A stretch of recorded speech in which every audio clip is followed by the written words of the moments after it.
अस्सलाम वालेकुम, कैसे हैं आप सब। आई होप कि आप सब ठीक होंगे। आज मैं आपके साथ शेयर करूंगी अपने बाबा के बारे में कुछ दर्द भरे अक़वाल। तो चलिए वीडियो को स्टार्ट करते हैं।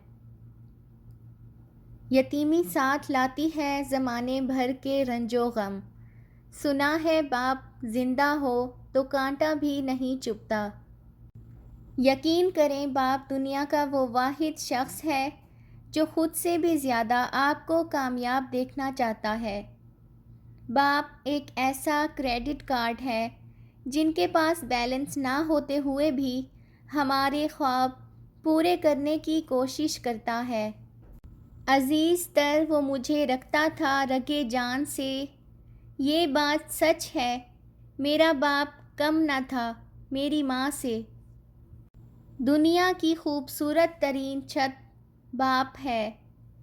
कभी वक्त मिले तो अपने वालिदैन के चेहरों की तरफ देखना, आपको पता चलेगा कि आपका मुस्तकबिल बनाते बनाते वो ख़ुद कितना टूट गए हैं।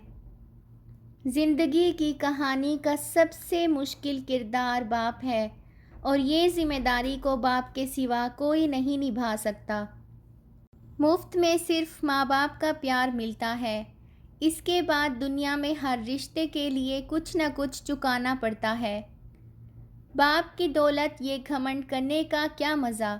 मज़ा तो तब है जब दौलत अपनी हो और फ़ख्र बाप करे। घर में बाप की आवाज़ भी अल्लाह की बहुत बड़ी नेमत है। वालिद का साया सर पर ना हो तब महसूस होता है ज़माने की धूप की कितनी तपिश है। बाप के ज़िंदा रहने तक हर बेटी शहज़ादी है। तसव्वुर में मेरे बाबा का चेहरा अब तक मुस्कुराता है, उनको मरहूम कहते हुए मेरा दिल डूब जाता है। 4 दिन भी कोई दूसरा नहीं निभा सकता जो किरदार बाप सारी ज़िंदगी निभाता है। अपने बाप के साथ बैठा करो, मुझे उनसे मिलने कब्रिस्तान जाना पड़ता है। मुमकिन अगर होता किसी को उम्र लगाना, मैं हर सांस अपने बाबा के नाम लिखती। एक मुद्दत से पुकारा नहीं बाबा कहकर, एक मुद्दत से हुआ ये लफ्ज़ रुखसत घर से।